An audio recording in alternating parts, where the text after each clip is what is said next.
cofio nain yn gaid. Mae'r unig rhaid i'w angau, fe ddaw i bob un pwy bynnag y bo, ond fe gollwn eraill cyn ein tro wrth golli dwy fy mam fy chwaer.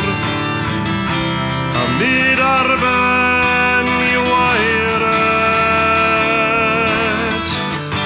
daeth geiriau Pierre Teilhard de Chardin yn Pluen Wen, yn goblaen Heilwen, da ni'n yn fod a'i dynol,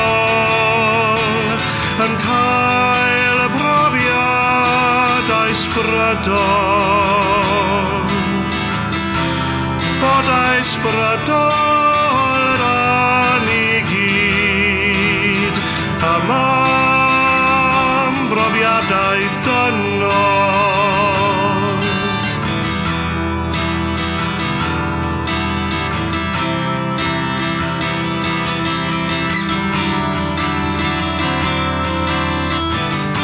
Mae cariad dwy'n parhau i gynnal fflam fy nghalon, dawr atgofion fel awel ha, a geiriau Pierre yn falm i'r creithio, cariad mam oedd i ben draw,